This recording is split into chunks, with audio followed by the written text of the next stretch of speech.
Quería explicarte las láminas porque no tiene sentido enviártelas si no te explico bien lo que desarrollé a través de las láminas. Tal como te había mostrado la vez anterior, mi lámina colapsada consiste justamente en eso, en mostrar todos los grupos que se toman el parque, y, que son los skaters, los deportistas que se toman los juegos de los niños durante la noche, los vagabundos que se toman las luminarias o cualquier tipo de conexión eléctrica para ver televisión o iluminarse, la gente ¿cómo se llama? Que pasea a sus perros, que suele juntarse al interior, como en el interior de los parques. Por otro lado están la gente que carretea, que hace fiesta, que también suele ocupar unos lugares oscuros y más profundos del parque. Y las parejas que vamos a ver que tienen que también se ordenan en torno a ciertos ejes. Entonces, la idea es mostrar en los parques a través de los usuarios y de cómo estos usuarios se toman los espacios. En el fondo van generando como situaciones o eventos que yo puedo traducir a un componente físico que alberga ese evento. Entonces, como me dijiste, analicé los tres parques, que sería Parque Bustamante, el Parque Forestal y el San Borja. El Bustamante se compone de una serie de piezas. De hecho, creo que es el que más varía, aunque en las entrevistas que hice eh, a los paseadores de perros estaban de acuerdo con que el Bustamante es como un parque que tiende hacia lo deportivo, así como el Forestal tiende más hacia el carrete y el paseado y los paseadores de perros, y el San Borja tiene como una cosa más familiar. Entonces, volviendo al Bustamante, está compuesto de una serie de piezas que podríamos decir que sería la reja que envuelve el escenario mismo, el skate park, la zona como de los deportistas, un bloque que se da justo en el centro, con el corazón del parque, que es donde se juntan los amigos que tienen mascotas. Después viene la zona de la biblioteca, que al anochecer se transforma con esta pileta se transforma en el área donde se carretea. Después viene la zona de las bancas, que es un eje ordenado de bancas que linda con dos filas de árboles que en el fondo cierran esa situación, pero que a la vez está más iluminada que, por ejemplo, la zona de la pileta. Por lo tanto, son parejas las que ocupan este espacio. Luego viene la zona de más iluminada de lámpara, donde finalmente ahí es donde se sitúan los vagabundos, que siempre toman los mismos lugares que, como te explicaba, podrían leerse como en un mapa de luminarias y de conexiones eléctricas. Este mismo espacio, como queda una explanada de hormigón, es la que ocupan los skaters también. O sea, ellos tienen dos lugares donde se sientan, que sería esta primera explanada donde está el Manuel Rodríguez y el skatepark. Y coloqué la Plaza Italia como un eje referencial. Lo puse en todas las láminas, porque pienso que en el fondo la Plaza Italia, como centro cívico de convergencia, sigue siendo de alguna forma el corazón de la ciudad, donde se genera la celebración, y en el fondo, como está alimentado por estos parques que representan el espacio público abierto, tanto de día como de noche, como que genera un espacio de libertad que permite como ese centro de celebración, permite esa generación espontánea. Siguiendo con el Parque Bustamante, los árboles no los quise colocar como paisaje, como habíamos hablado, sino más bien como la configuración de una sombra. En el fondo el árbol configura, es un componente, forma parte, como es un componente físico, pero que configura sombra. Y acá tengo el catálogo de los componentes. Sería la pileta como el lugar de carrete, cualquier elemento que los mismos jóvenes que hacen skate ocupan para colocar en las piletas. Y en este caso hice una progresión temporal, porque si enfocas acá,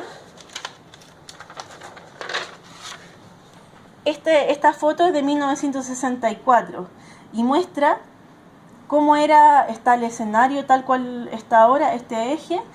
Luego muestra, no sé si se alcanza a ver bien, la pileta, que tiene la misma forma que tiene actualmente el skatepark, las mismas curvas. Yo tenía esa duda, si no era la pileta igual a la rectangular que hay frente al café literario, y no, es exactamente igual al lugar que hoy día ocupan los cabros que hacen skate.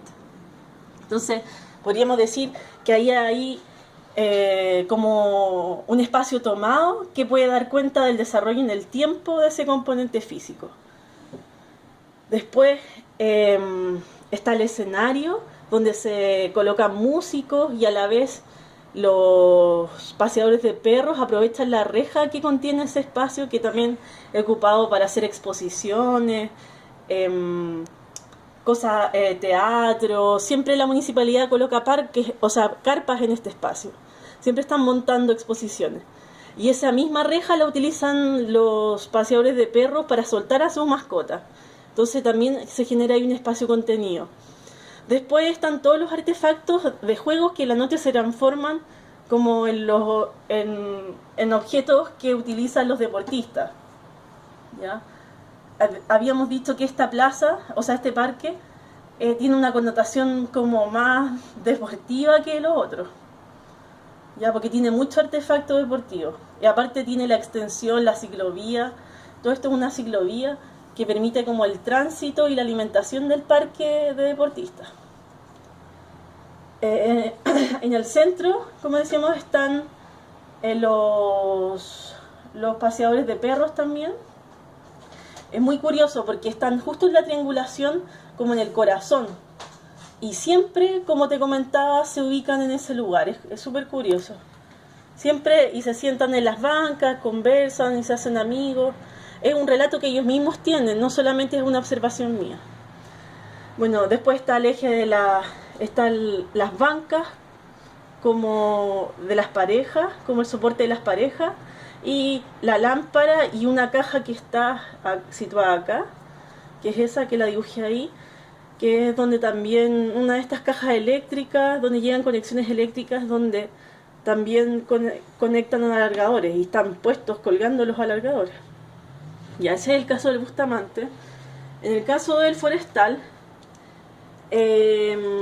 también separé capas, también pensando en los árboles como zonas de sombra, o sea, componentes físicos que generan sombra. Después coloqué las zonas donde se colocan los músicos. Después coloqué y las parejas, que son zonas donde están bancos. Aquí está el componente que de los bancos, donde se pueden sentar y donde hay una semi-sombra. Ellos no buscan la oscuridad, sino que la semi-sombra. Después están el entenderlo también como el forestal como un largo, por lo tanto, toda la zona iluminada que está abierta, hace como un camino donde pasean las bicicletas, a pesar de que en realidad la ciclovía está por el Mapocho, está por el límite del Mapocho. Interiormente también se produce un camino donde corren deportistas, etc. Entonces esto diríamos que es la zona de los deportistas, más en la zona de juegos, que en la noche también se transforma en como en artefactos deportivos donde cuelgan sus aparatos, etc. Después pinté como casi toda la zona, como de la gente que está carreteando. Eso se explica por la conexión que hay desde Plaza Italia al puente Pío IX, en el fondo hacia el barrio Bellavista. Muchos me hablaban de que en el fondo el forestal es la previa para ese paso, para el paso al Bellavista. Y como me hablaba la otra vez un compañero, también eso muestra una condición histórica del lugar, como un componente histórico. ¿Por qué? Porque antiguamente, al frente al Bellas Artes, la primera explanada, que es la más profunda hacia el interior del parque, era una pileta. O sea, era una laguna. Ni siquiera era una pileta, era una laguna. Por lo tanto, no solamente hay una diferencia entre este eje como iluminado respecto al interior del parque, sino que hay un cambio de nivel. Entonces es efectivamente más sombrío, más contenido y más oscuro, o sea, y es donde la gente va a hacer, como dicen, la previa. Ya incluso este punto de acá, que es el monumento de la Fuente Alemana, se ocupa como zona de fiesta. Ahí la gente se toma realmente ese espacio para la fiesta.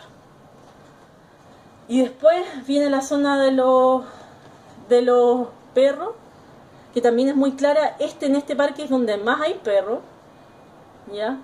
Que es toda esta, en el fondo, es esta explanada acá, donde el ancho permite el ancho y ese hoyo que hablábamos que se produce por el tema de la antigua fuente, o sea, laguna, permite que las personas suelten a sus mascotas y no tengan el peligro que, por ejemplo, tienen el Bustamante de que crucen una calle, ¿ya?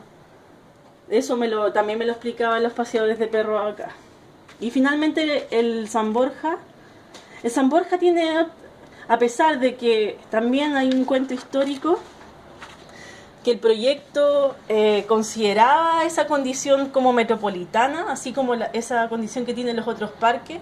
Finalmente no se hizo completo el proyecto, se hizo solamente algunas de estas torres, que en esta imagen o sea, uno puede ver que se construyó, por ejemplo, todos esos aterrazamientos no se construyeron, pero el parque sigue siendo contenido por estas torres en altura, que en el fondo le generan como un límite muy, muy distinto al de los anteriores parques. Está como más escondido.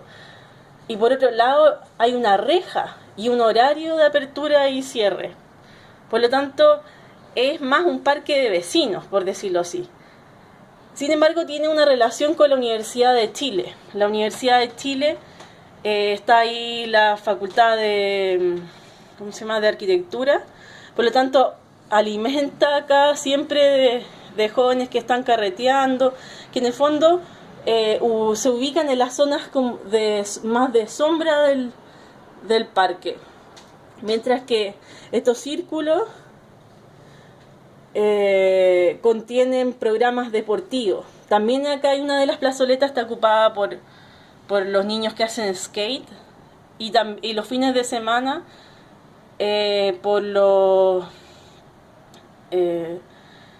por músicos, por gente que hace rap y cosas así.